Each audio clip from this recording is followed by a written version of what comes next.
ರಾಯಚೂರು ತಾಲೂಕಿನ ವ್ಯಾಪ್ತಿಯಲ್ಲಿ ಬರುವಂತಹ ಗಾರಲದಿನ್ನಿ ಗ್ರಾಮದಲ್ಲಿ ವೀರಶೈವ ಲಿಂಗಾಯತ ಸಮುದಾಯದ ವತಿಯಿಂದ ಪೂರ್ವ ಕಾಲದಿಂದಲೂ ಪ್ರತಿ ವರ್ಷದಂತೆ ಈ ವರ್ಷವೂ ಕೂಡ ಮನ್ನೆತ್ತಿನ ಅಮಾವಾಸ್ಯೆ ದಿನ ಮನ್ನೆತ್ತನ್ನ ಮಾಡಿ ಮೆರವಣಿಗೆ ಮತ್ತು ಓಡವು ಹೇಳುವ ಮೂಲಕ ವೀರಶೈವ ಲಿಂಗಾಯತ ಸಮುದಾಯದವರು ಮತ್ತು ಊರಿನ ಹಿರಿಯ ಮುಖಂಡರು ಈ ಒಡಪು ಕಾರ್ಯಕ್ರಮವನ್ನು ಆಚರಿಸುತ್ತಾರೆ.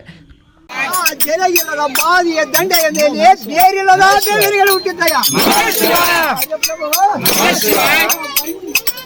ಆ ಬಾವಿಯ ದಂಡೆಯ ಮೇಲೆ ಬೇರಿಲ್ಲದ ದೇವರುಗಳು ಹುಟ್ಟಿದ್ದಯ್ಯ. ಪ್ರಭು ಆ ಬೇರಿಲ್ಲದ ದೇವಿನ ಗಿಡವನ್ನು ಕಂಡಿಲ್ಲದವನು ನಾನೇ. ಪ್ರಭು ಆ ಬೇರಿಲ್ಲದವನು ಕಂಡವನು ನೋಡಿ. ಪ್ರಭು ಬೇರಿಲ್ಲದ ದೇವಿನ ತಂಗೆಯ ಮೇಲೆ ರೆಕ್ಕೆಯಿಲ್ಲದ ಪಕ್ಷಿ ಕುಳಿತಿದ್ದ. ಪ್ರಭು ದೇವಿನ ತಂಗೆಯ ಮೇಲೆ ರೆಕ್ಕೆಯಿಲ್ಲದ ಪಕ್ಷಿ ಕುಳಿತಿದ್ದಯ್ಯ. ರೆಕ್ಕೆಯಿಲ್ಲದ ಪಕ್ಷಿಯನ್ನು ಕಂಡಿಲ್ಲದವನು ನೋಡಿ ಕೈಯಿಲ್ಲದವನ ಮುಂದೆ ಹೇಳಲ. ಪ್ರಭು ಕೈಯಿಲ್ಲದವನು ನೋಡಿ ಕೈಯಿಲ್ಲದವನ ಮುಂದೆ ಹೇಳಲು. ಪ್ರಭು ಕೈಯಿಲ್ಲದವನು ತನ್ನ ತುದಿಯಿಲ್ಲದ ಬಾಣದಿಂದ ಹೊಡೆಯಲು. ಪ್ರಭು ಕೈಯಿಲ್ಲದವನು ತನ್ನ ತುದಿಯಿಲ್ಲದ ಬಾಣದಿಂದ ಹೊಡೆಯಲು.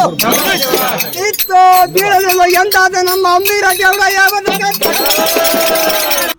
ಈ ಕಾರ್ಯಕ್ರಮದಲ್ಲಿ ಗ್ರಾಮದ ಎಲ್ಲ ಸರ್ವ ಸಮುದಾಯದವರು ಕೂಡ ಉಪಸ್ಥಿತರಿದ್ದರು. Bureau report Garaladinni Veeranagouda, BV5 news Kannada, Raichur.